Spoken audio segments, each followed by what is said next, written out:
요즘 밤잠 이루지 못하는 분들 굉장히 많으시죠? 바로 리우 올림픽 때문이죠. 사실은 이런 올림픽 같은 스포츠 경기를 보다 보면 영화와 비슷한 느낌을 받을 때가 굉장히 많아요. 거의 영화 같은 얘기가 펼쳐졌습니다. 영화 같은 결말입니다. 이런 얘기를 많이 하죠. 그러니까 스포츠와 영화가 굉장히 닮은 점이 있다면 저는 이 재미와 감동 이 모두 있다. 거기에 있지 않을까 생각해요. 저희 신의 한 수와 비슷하지 않나 생각이 듭니다. 아 그래요? 뭐 제가 잔재미, 네. 뭐 가끔씩 감동이 없지 않아 있다고 저는 조심스럽게 주장을 해봅니다. 어디에 있나요? 오늘 그래서 저희도 재미와 감동이 함께 살아있는 영화들 정말 노력해서 준비했는데요. 영화 선택의 남다른 기준. 알고 보면 더 재밌는 영화의 모든 것. 솔직한 감상평부터 보고 느낀 그대로 풀어드리는 무비 토크쇼 신의 한 수. 지금 시작합니다.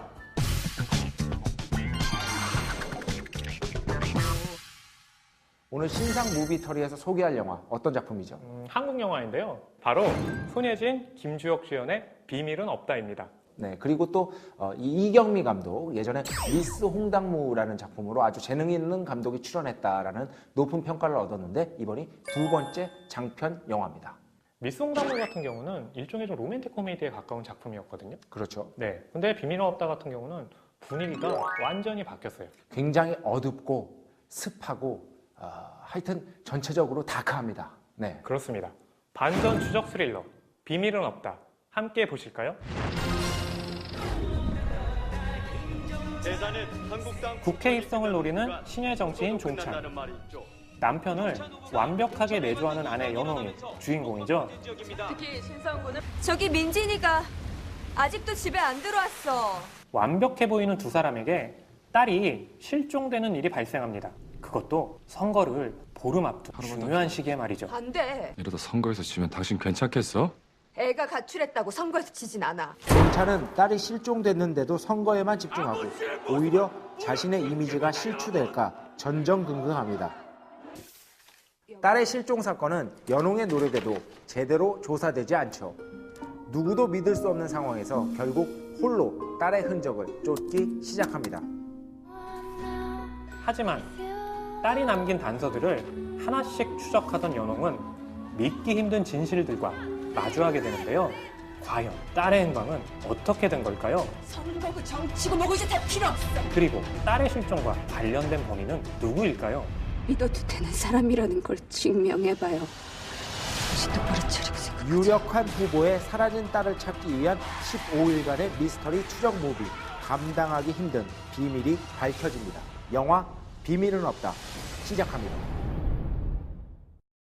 이 영화 처음에 딱 시작하는데 뭔가 심상치 않은 분위기가 확 느껴지더라고요. 제가 올해 본 영화 중에 가장 섹시한 오프닝을 가진 영화였거든요. 어허.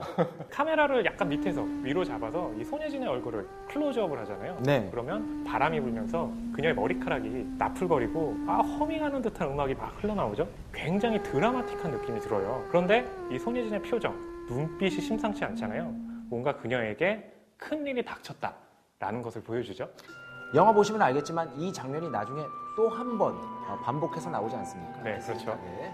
그래서 그때서야 손혜진에게 어떤 일이 있구나 라는 거를 관객들에게 알려주게 되는 거죠. 그러니까 이 영화는 이 관객들에게 감독이 손예진의 얼굴을 통해서 변화하는 그런 이야기라든지 느낌을 캐치하라고 가이드를 주면서 시작을 하는 거죠. 그렇죠. 그래서 그 인터뷰에서도 손예진 씨가 자신의 얼굴에 이렇게 다양한 표정들이 있는지 이 영화를 통해서 다시 한번 알게 됐다라는 말을 했던 기억이 납니다. 이 영화의 스토리는 이제 국회의원 선거를 앞두고 있는 김주혁 씨 남편이 있고요. 그리고 부인 손예진 씨가 있습니다. 그 딸이 한 명 있죠. 맞아요. 국회의원 선거 15일을 앞두고 딸이 실종이 되는데요. 이런 실종 스토리 같은 경우는 엄마가 사실은 수동적이거나 아빠의 보조적인 역할로 등장하기 마련이잖아요. 대부분은 아빠가 찾죠. 그렇죠. 근데 이 영화 같은 경우는 좀 다르거든요. 원래 처음에는 이 남편을 내조하는 수동적인 캐릭터였는데 딸이 실종된 후에는 능동적인 캐릭터로 바뀌게 돼요. 왜냐하면 남편 대신 딸을 찾아야 하니까 말이죠. 네. 손예진 씨가 연기하는 연홍의 심리가 점점 더 극단으로 치닫잖아요. 그렇죠. 그런 것들을 어떻게 보면 메이크업이라든지 의상이라든지 헤아라든지 뭐 이런 것들로 표현을 하고 있는데 네. 그중에서 가장 우리가 주목해야 될 건 헤아다. 아, 네. 네. 이렇게 극단으로 가면 갈수록 헤아가 헝클어져요. 제가 더 정확히 말씀드리면 헤어스타일. 네. 헤아가 계속해서 헝클어지면서 그 손예진 씨의 어떤 속마음도 헝클어지고 있구나라는 거를 이렇게 보면 이미지적으로 대변을 해주고 있다는 거죠. 생각하자. 정신 똑바로 차리고 생각하자. 드디어 이성을 완전히 상실했구나라는 느낌을 받은 게 이 남편의 선거 홍보물을 막 가위로 막 자르는 장면 있잖아요. 아, 엄청나게 섬뜩하죠. 네, 섬뜩한 느낌이 있었어요. 네. 사실은 처음에 보게 되면 서울말을 굉장히 우아하게 발음을 하잖아요. 단아하죠. 맞아요. 근데 딸이 실종되고 나면서 정신도 막 없다 보니까 고향이 전라도잖아요. 전라도 사투리를 갑자기 확 내뱉죠. 미친 동네에서는 아무도 믿으면 안 돼. 여기는 시상주 인간 씨앗보다가 근본도 없고 썩어 빠진 동네께. 이경미 감독이 한마디로 정리를 했죠. 손예진을 위한 영화다. 예전에 본 적 없던 손예진의 이미지를 이 영화에서 보여준다. 이게 네 거라고. 사실 이 영화가 네. 보면서도 느꼈지만 호불호가 나뉠 수밖에 없습니다. 왜 그렇죠? 극 중에 갑자기 이제 진지하게 무겁게 가다가 예를 들어서 그 미호기하고 딸의 친구죠. 네, 딸의 친구 미호기하고 시계 갖고 싸우는 장면 있잖아요. 아, 그렇죠. 그런 식의 어떤 유머 코드가 갑자기 들어가요. 굉장히 낯설게 느낄 수 있는 부분들이 없지 않아 있고요. 근데 이 영화가 극중 손예진의 심리를 그대로 편집으로 옮긴 거죠. 그래서 마치 이제 대부분의 등장인물들이 마치 약간씩 다 혐의가 있는 것 같고 약간 다 범인 같고 말이죠. 그런 것들도 아마 그런 연유에서 비롯된 게 아닌가 싶습니다. 이 영화에서 사용된 음악들이 상당히 인디적인 어떤 감성에 가까이 맞닿아 있는 경우들이 많고요. 와일드 로즈 힐, 이 영화를 위해서 만들어진 노래입니다. 그렇죠. 마치 기존에 있었던 음악처럼 영화 속에서 등장을 해서 좀 착각하시는 분들이 있을 수 있는데 이 작사도 이경미 감독이 직접 했다고 하더라고요. 그리고 여기서 중요한 것이 무키무키 만만수라는 실존하는 인디 밴드입니다. 이 영화의 사운드 트랙에도 작업에 직접 참여를 했는데 이 무키무키 만만수가 2인조 여성 그룹이거든요. 아, 그렇군요. 그런데 여기서 지니와 오기 있잖아요. 이 지니와 오기의 공연 장면이 바로 이 무키무키 만만수의 실제 공연 장면과 똑같습니다. 상당히 괴팍스러운 그런 측면이 있는데 그 무키무키 만만수를 롤 모델로 삼아서 이 영화에서 지니와 오기라는 가상 밴드를 만들었다. 이렇게 보시면 됩니다. 네. 딸이 사라졌다. 과연 딸의 행방을 찾기 위해 마주하게 되는 진실은 무엇일까?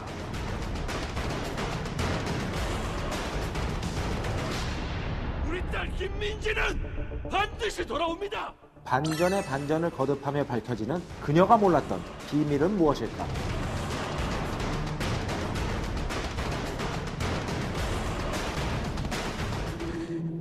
세상에 쉽게 살라 하지 말고. 이리 보고 저리 봐도 어디서 본 적 없는 손예진의 얼굴.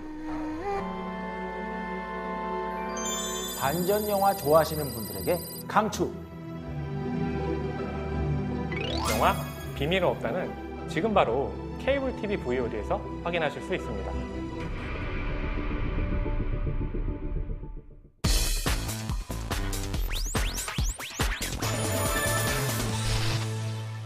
넘치는 정보 속에 결정장애를 안고 있는 당신을 위한 맞춤형 영화 선택 코너 무비 빅데이터. 오늘 영화 팬들의 취향을 저격할 영화 어떤 작품입니까? 여기 보시면 돌아가는 작품 중에 재밌게 본 작품 몇 편이나 되세요? 뭐 꽤 있습니다. 사실은 이 올림픽과 영화라는 테마를 했을 때 가장 중요한 작품으로 꼽히는 게 레니 리펜슈탈 감독의 올림피아라는 작품이거든요. 아주 유명한 다큐멘터리죠. 아, 그렇죠. 1936년 베를린 올림픽을 영화 기법으로 찍은 거죠. 그렇죠. 오늘 무비 빅데이터에 소개해드릴 영화는 바로 이 올림피아와 관계가 깊은데요. 1936년 베를린 올림픽 미국 육상 영웅 제시 오웬스를 다룬 레이스라는 작품입니다. Ready, go! 누구보다 빠른 발을 가진 흑인 육상 선수 제시 오원스.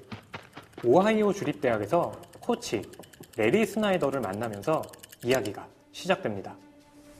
You niggas can wait your turn. 제시는 피부색이 다르다는 이유로 차별과 멸시를 받지만 레리 코치의 든든한 지원으로 세계 신기록을 수립하며 승승장구하죠.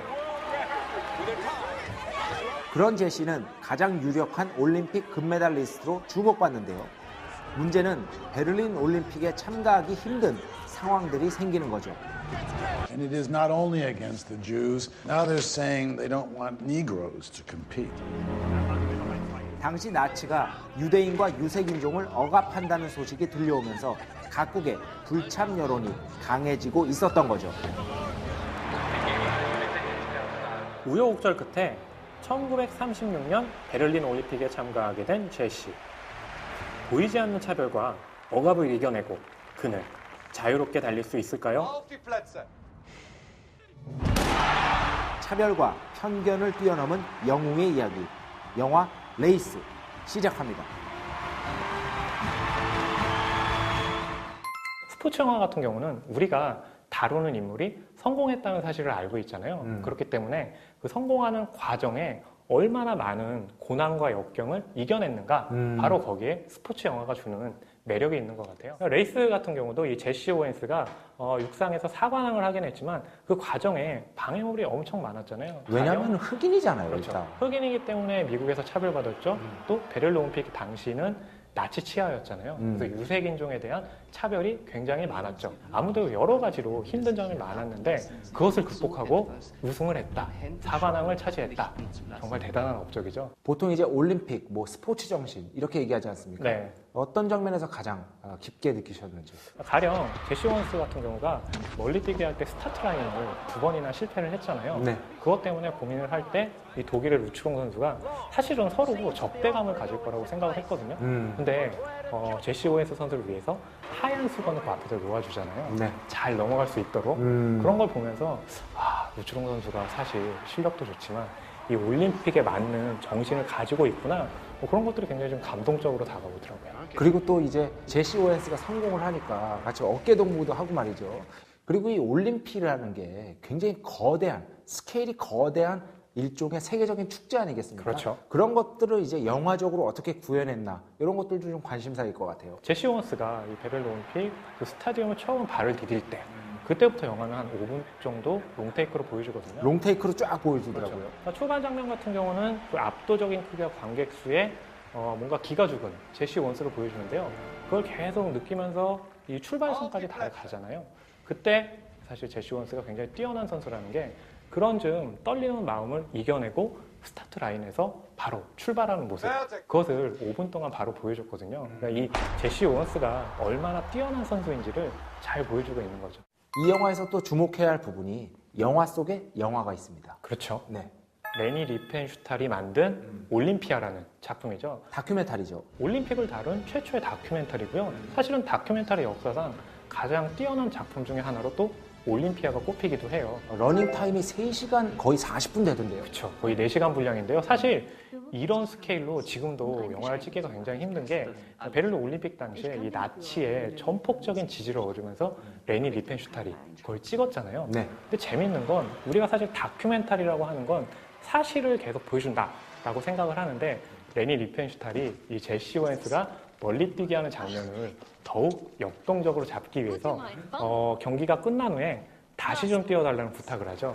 그러면서 제시 오웬스의 멀리뛰기 하는 모습을 담아서 이 올림피아에 넣었던 거죠. 그러니까 사실을 다루긴 다르되 어느 정도의 편집 과정 그리고 또 보강하는 작업이 이루어졌다 이렇게 보시면 될 것 같습니다. 근데 이 영화에 등장하는 음악들을 보면 대부분 재즈 계열인 것 같아요. 1930년대잖아요. 이때 당시에 가장 유행했던 음악이 뭐냐면 스윙 재즈입니다. 스윙 재즈가 아니라 재즈. 우리가 보통 빅밴드 재즈라고도 불리는데 스윙감을 느끼게 하는 재즈. 그리고 또 맨 마지막에 영화 끝나면은 알로에 블락이라는 가수의 Let the Game Begin이라는 곡이 흘러나오거든요. 알로에 블락은 현재 대중음악계에서 가장 잘 나가는 남자 가수 중에 한 명이니까 아마 이 영화에서도 워낙 그 유명세 때문에 다시 한번 캐스팅된 게 아닌가 싶습니다. 레이스를 보고 있으면 떠오르는 영화가 한 편 있어요. 육상이라는 측면에서 네. 이 영화가 떠오르지 않을 수가 없습니다. 아, 그런가요? 네, 바로 전차경차 불의 전차. 근데 불의 전차가요. 최근에 국내에서 화제가 됐던 게 개봉한 지 35년 만에 국내에서 개봉을 했거든요. 네. 그래서 또 많은 관객이 불의 전차를 보기도 했습니다. 그렇습니다. 이것도 그리고 또 똑같은 점이 실화를 바탕으로 했던 거예요. 네. 거기다 이 불의 전차 같은 경우는 뭐 육상에서의 승리도 굉장히 중요하지만 레이스에서처럼 결국에 인간 승리의 모습을 보여주잖아요. 그 주인공들의 어떤 우정 이런 것들도 굉장히 중요하고요. 결국에 어떤 인종의 한계를 극복하고 또 종교의 한계를 극복하기 위한 이런 주인공들. 결국에 우승보다 중요한 건 그런 말씀하신 것처럼 어떤 인간애가 굉장히 중요하잖아요. 그걸 보여준다는 점에서 레이스와 불의 전차는 굉장히 많이 닮아 있는 거죠. 이 리우 올림픽과 이 영화 레이스를 직접 이렇게 비교해서 보시는 것도 좋을 것 같고요. 특히 우사인 볼트의 경기를 보면서 또 레이스의 제시 오원스를 떠올리는 것도 이 레이스를 감상할 수 있는 좋은 태도 같아요. 네. Nothing matters. Not color, not money, not even. 차별과 편견을 뛰어넘은 영웅의 이야기. Sorry, but we gotta cut you. We're the only Jews. If you do what you want, I'm not running. 보이지 않는 차별과 억압을 이겨내고 그는 달릴 수 있을까요? 영화 레이스. 지금 바로 케이블 TV VOD에서 확인하실 수 있습니다.